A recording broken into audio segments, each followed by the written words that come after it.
డబ్బు, అనారోగ్యం, ఉద్యోగం, వ్యాపారం అప్పులతో బాధపడుతున్నారా? వెంటనే జేకేఆర్ గురువు గారికి కాల్ చేసి అపాయింట్మెంట్ తీసుకోండి. నమస్తే రమగారు. నమస్తే జయ. రమగారు, దెయ్యాలు, భూతాలు, పిశాచాలు ఇలాంటి కథలు చెప్తారు కదా, ఏదైనా ఒకటి. దయ్యాలు భూతాలు కాకుండా యక్షుల కథ చెప్తాం. పూర్వమట సింధు దేశపు రాజుగారికి 2 కుమారులు ఉండేవారు. సంజీవకుడు, జీవకుడు. చాలా బుద్ధిమంతులు. ఇద్దరు సమానమైన పరాక్రమాలు అవి కలిగిన వాళ్ళు. వాళ్ళిద్దరు ముందు నుంచి ఒకే వస్తువుకు పోటీ పడే గుణం కలిగి ఉన్నవాళ్ళు. రాజుగారికి పెద్ద కొడుకైన సంజీవకుడు అంటే ఇష్టం.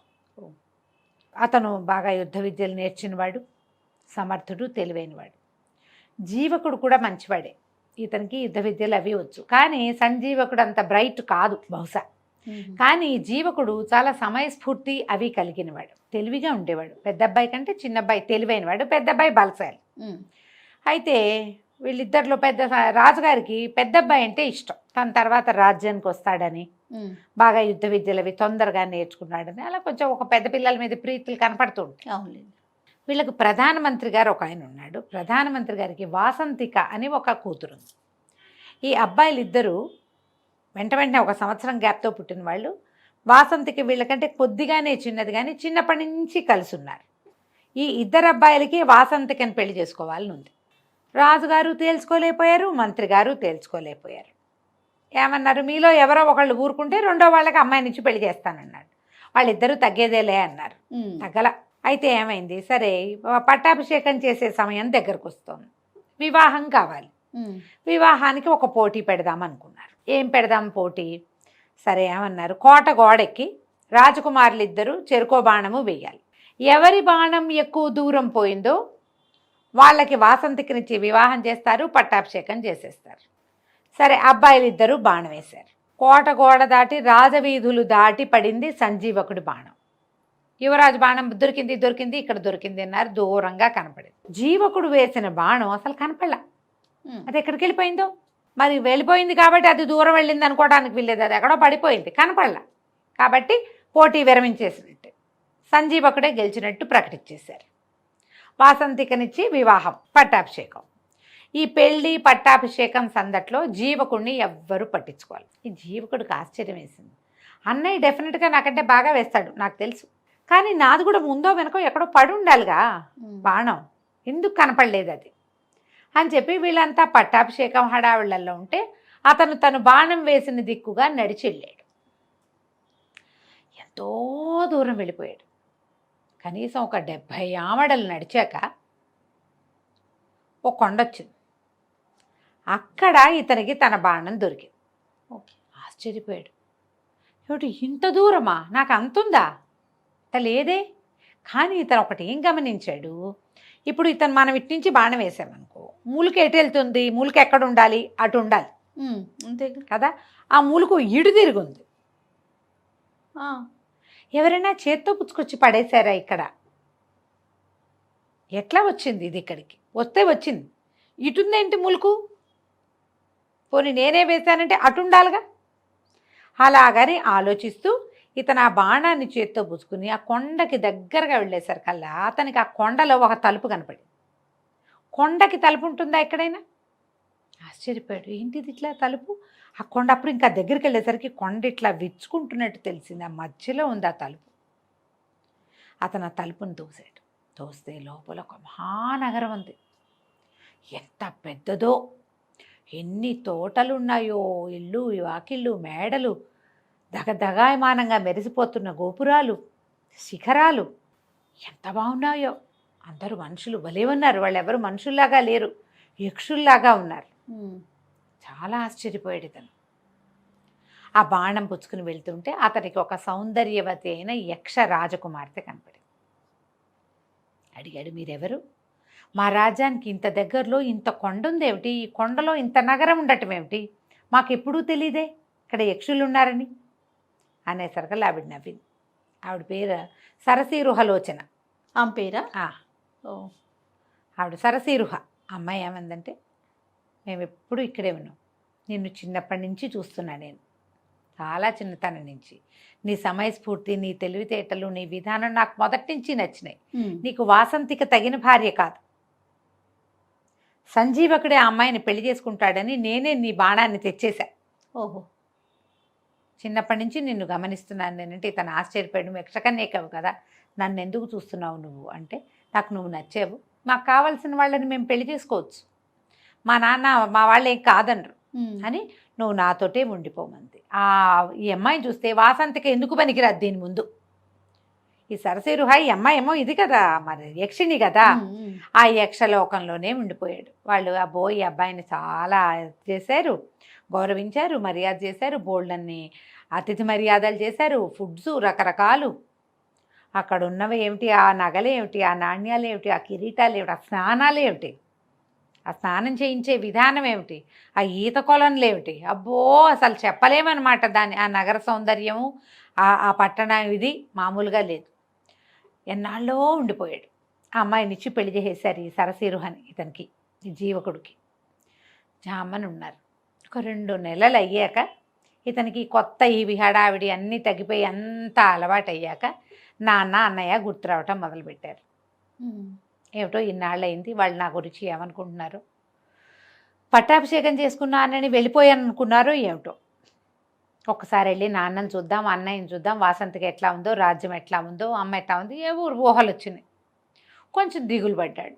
ఈ సరసిరుహ అడిగింది, ఎందుకు ఇట్లా ఉన్నావు ఏమిటి అంటే, మా నాన్నని చూద్దామని ఉంది, ఒక మాట వెళ్ళి రానా అంటే, సరే ఆవిడ ఏం చేస్తుంది, అట్లాగే వెళ్దు కానీ అని చక్కటి ఉత్తమాశ్వాలు పూంచిన ఒక రథం, బోళ్ళంతమంది దేవతాశ్వాలు కట్టిన రథము, కొంతమంది సైనికుల్ని ఇచ్చి కొన్ని బహుమతులు ఇచ్చి, ఒకే ఒక్కటి జ్ఞప్తికి పెట్టుకో, నువ్వు విన్నాళ్ళు ఎక్కడున్నావో ఎవ్వరికీ చెప్పద్దు, నాతో నీ వివాహం ఇతరులకి చెప్పకూడదు, రహస్యం ఇది, నువ్వు వెళ్ళిరా, ఎన్నాళ్ళు కావాలంటే అన్నాళ్ళు ఉండిరా, మనం ఇక్కడే హాయిగా ఉందాం అంతే. అలాగే అన్నాడు. ఇతను ఈయన లోపల ఉన్న రాజ్యానికి రాజు, మరి యువరాణిని పెళ్లి చేసుకున్నాడు కదా, ఆ అమ్మాయి, ఆ రాజ్యం అమ్మాయిది. సరే వెళ్ళాడు. ఈ రాజు మంత్రులు అందరూ ఆశ్చర్యపోయారు. సడన్గా ఎక్కడి నుంచో వచ్చి ఊడిపడ్డట్టు, ఆకాశం నుంచి ఊడిపడ్డట్టుగా వచ్చిన జీవకుడిని చూసేసరికల్లా భయపడి చచ్చారు. వీడేదో గొడవ చేయటానికి వచ్చాడు అనుకున్నారు. నువ్వు ఎక్కడున్నావు అని అడగల. ఇతను వాసంతికని ప్రేమించాడు. రాజ్యము అన్నయ్యకే ఇచ్చాం, వాసంతికని అన్నయ్యకే ఇచ్చాం. ఏదో దురుద్దేశం మధ్యలో మనసులో పెట్టుకుని వెళ్ళిపోయాడు. ఇప్పుడు దురుద్దేశంతో వచ్చుంటాడు. అలాగని అనుమానపడ్డారు మంత్రులు, సామంతులు. రాజుగారికి చెప్పారు, జీవకుడు సజావైన ఉద్దేశంతో రాలేదు, ఆనుపాను చూసుకోవడానికి వచ్చాడు, ఏదో ఒకరోజు యుద్ధానికి వస్తాడు. రాజు అంత మనసిచ్చి ఉండలా చిన్న కొడుకుతోటి. ఇతను అదేం పట్టించుకోలే, హాయిగా అందరితోటి గడిపాడు, విందులు వినోదాలకి తిరిగాడు, అటు ఇటు. కొన్నాళ్ళక వెళ్ళొస్తాను అని వెళ్ళిపోయాడు. అమ్మయ్య అనుకున్నారు, అమ్మయ్య వెళ్ళిపోయాడు, ఇప్పుడేం ఇబ్బంది లేదు. ఒక 2-3 నెలలు పోయాక మళ్ళీ మా నాన్నని చూస్తా అన్నాడు.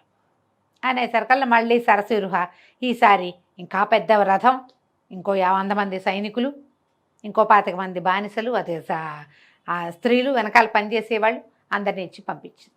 బోల్డని గిఫ్ట్లు ఇచ్చింది. నాన్నకో వస్తువు, అమ్మకో వస్తువు, అట్లా రకరకాల మణులు మాణిక్యాలతోటి వస్తువులు. మళ్ళీ ఉన్నట్టుండి ఊడిపడ్డట్టుగా వచ్చినటువంటి జీవకుడిని చూసి హడిలు తెచ్చారు వీళ్ళంతా. అయ్య బాబోయ్, లాస్ట్ టైం 50 మందితో వచ్చాడు, ఇప్పుడు 150 మందితో వచ్చాడు, ఈసారి ఇంకా పెద్ద రథం, ఇంకా బోల్డ్ సామాన్లు తెచ్చాడు, వీడు ఏ ఉద్దేశంతో వచ్చాడు, ఏదో చేయబోతాడు. రాజుగారు అట్లాగే మొహం మార్చుకుని ఉన్నాడు. కొద్ది రోజులు ఉన్నాడు ఇక్కడే జీవకుడు. అందరూ అనుమానంగానే సంచరించేవాళ్ళు. అతను ఏం మాట్లాడితే ఏం అర్థం తీయచ్చా అనే చూశారు. అతను ఏ వేళాకోళానికి నవ్వుతూ ఏదన్నా దురర్థాలే తీసుకున్నారు. మనకు అనుమానం ఉంటే అంతే, అన్న తప్పుగానే ఉంటుంది, మన మనసులో ఉంటుంది కదా. అది వాళ్ళు మొహం తిప్పితే మూతి తిప్పుకున్నారనిపిస్తుంది, మూతే తిప్పితే మెటికలు విరిచారనిపిస్తుంది. అలాగే మనం ఇలాగే చేస్తాం కదా. అవును. సరే, ఒక 10 రోజులు 20 రోజులు ఉండి జీవకుడు మళ్ళీ బయలుదేరి వెళ్ళిపోయాడు. వీళ్ళు ఊపిరి పీల్చుకున్నారు. రాజ్యంలో వాళ్ళంతా, మంత్రులు, మా సైన్యాధిపతి, రాజుగారు అందరూ ఊపిరి పీల్చుకున్నారు. సరిగ్గా 6 నెలలకి మళ్ళీ వచ్చాడు. ఈసారి పెద్ద సైన్యాన్ని ఇచ్చింది భార్య. మరి ఇప్పుడు ఇక్కడ బలపడుతున్నాం, ఇక్కడ బాగున్నాం, మనది చూపించాలి కదా. పంపించేసరికల్లా పెద్ద అంత వచ్చిన సైన్యాన్ని చూసి హడిలు చచ్చారు వీళ్ళు. కొండ దగ్గర నుంచి వాళ్ళు నడిచొస్తుంటే ఆ రేగిన దుమ్ముకి ఎవరో యుద్ధానికి వస్తున్నారని భయపడ్డారు. తీరా చూస్తే జీవకుడే మామూలుగా వచ్చాడు. సరే, అప్పుడు వీళ్ళు ఏమనుకున్నారు, వీడికి ఏదో సహాయం లభిస్తోంది, ప్రతిసారి సైన్యం పెరుగుతోంది, వీళ్ళందరూ మామూలు మనుషుల్లాగా లేరు, వీడికి ఏదైనా దైవికమైనది లభించిందా, గంధర్వులో, యక్షులో, కిన్నర్లో, కింపురుషులో, రాక్షసులో, ఏమైనా పిశాచగణాలో ఏవో హెల్ప్ చేస్తున్నాయి. అందుకని ఎక్కడా లేని విడ్డూరమైన ఒక గిఫ్ట్ అడగండి జీవకుడిని, ఈసారి వచ్చినప్పుడు తెమ్మని.